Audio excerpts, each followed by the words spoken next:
This is the Eve Rising Platinum card, with a credit limit of $150 million. You can use it at any Hotbridge store belonging to the Eve Rising Chamber of Commerce. Also, since you've just arrived, you probably need a place to stay. Here's the key card to the villa in Paradise 1. Please accept it. That's very generous of you. Tell me what you want. Henry's gaze was profound, as if he saw through everything. My daughter, Fiancée Ford, has frequently experienced chills throughout her body since 6 months ago. We've seen numerous renowned doctors, but none has a cure.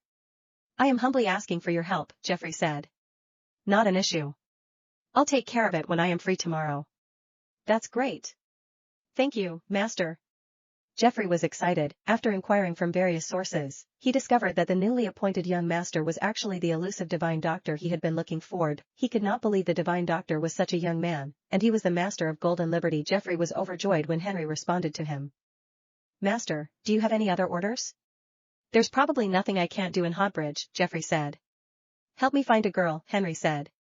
All right, I will do my best. I've also invited many top celebrities to host a banquet tonight in your honor.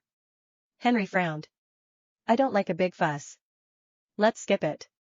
But I've already arranged it. Cancel it. Okay. That's all. I'll get off here. And, call me Henry in the future. Henry did not want too much attention. Noted.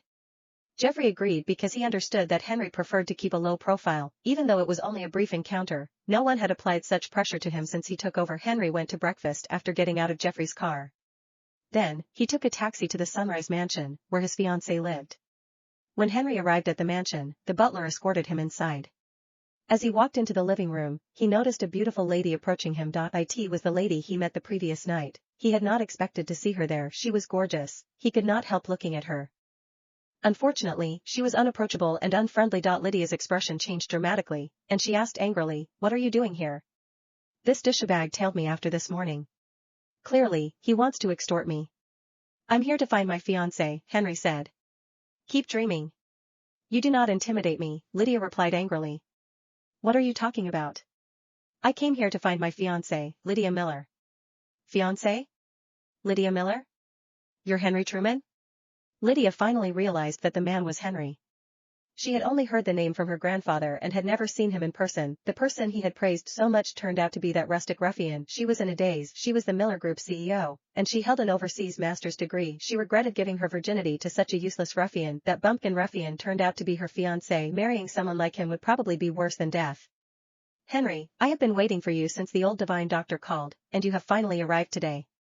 Come in. The door is open." John Miller went to the door to greet Henry because he had not seen him in a while. Henry immediately smiled when he saw him and said, "Grandpa Miller. Have you two met?" John looked at his granddaughter. Lydia looked awkward. "We met during the day," Henry said. "Well, that's quite a coincidence. Perhaps it's destined.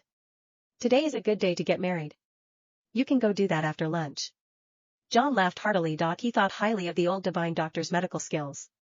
His students should be just as good. Henry was stunned momentarily, finally realizing that the gorgeous lady was his fiancée, Lydia Millard. He could not help but keep observing her with his eyes, focusing on specific areas. Lydia had also noticed Henry's gaze, which reminded her of the incident from the night before. She felt even more embarrassed. Not only did he take advantage of her vulnerability the previous night, but he also happened to be her fiancé. Lydia was still upset about what had happened the night before and got even more frustrated with what she had just discovered. John was happy, but a middle-aged couple beside him had a frown on their faces as if they were dissatisfied. They were Lydia's parents. Their daughter was beautiful, and she also happened to be the CEO of the Miller Group. A slew of wealthy individuals pursued her. How did she end up with such a brash ruffian? Lydia's mother, Jennifer Miller, could not help but say to John, "Father, you intend to marry Lydia to this guy? Look at how he's dressed. What a shame if our daughter marries him." "Yes, this will turn the Millers into a joke." Lydia's father, William Miller, voiced his dissatisfaction. "Stop the nonsense. Henry is not a bumpkin. He has been living in the mountains and doesn't know much about the world. You guys should take care of him even more.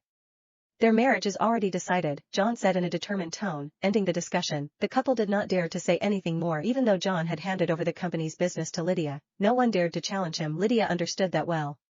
Hence, she was mentally prepared for that. The only surprise was that her fiancé was a bumpkin ruffian who took advantage of her vulnerability the previous night. He had also just left the mountains. It did not matter because she would show him the difference, forcing him to leave.